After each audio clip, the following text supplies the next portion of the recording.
In 1950, there were 2 megacities in the world. Today, there are 34. In 15 years' time, there'll be nearly 50.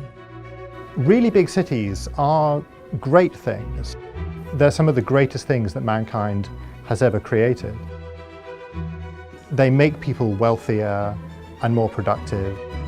They make them freer. But the failure to manage the growth of megacities means they also come with mega problems.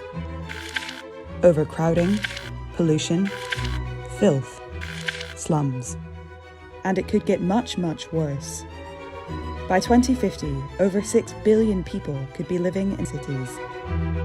So how could the megacities of tomorrow manage some of the biggest challenges of today?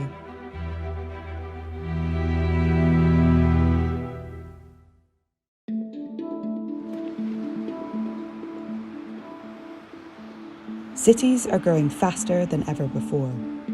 The speed of growth of cities has enormously increased. So it took London about 2,000 years to go from a town of 50,000 to a city of about 10 million people. Now Shenzhen in China went through that same growth in 30 years. The speed at which cities grow has become unprecedented. In 1950, the world's population was 30% urban, 70% rural.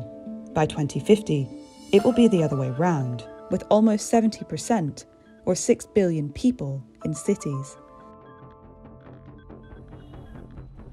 Many of the fastest growing cities are in the developing world, with 90% of urban growth set to occur in sub-Saharan Africa and Asia.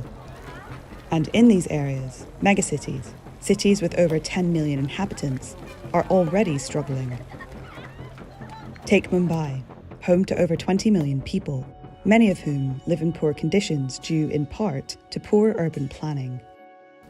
I think a lot of the problems that megacities have these days are planning issues. It's at the edges of the cities where there is almost no planning, where things really severely break down. Farmers who have tiny plots of land will sell that plot to a developer, and nobody will be thinking about where the main road is going to go or where the school should be. The result? Disorganized settlements lacking basic services, leading to desperate living conditions.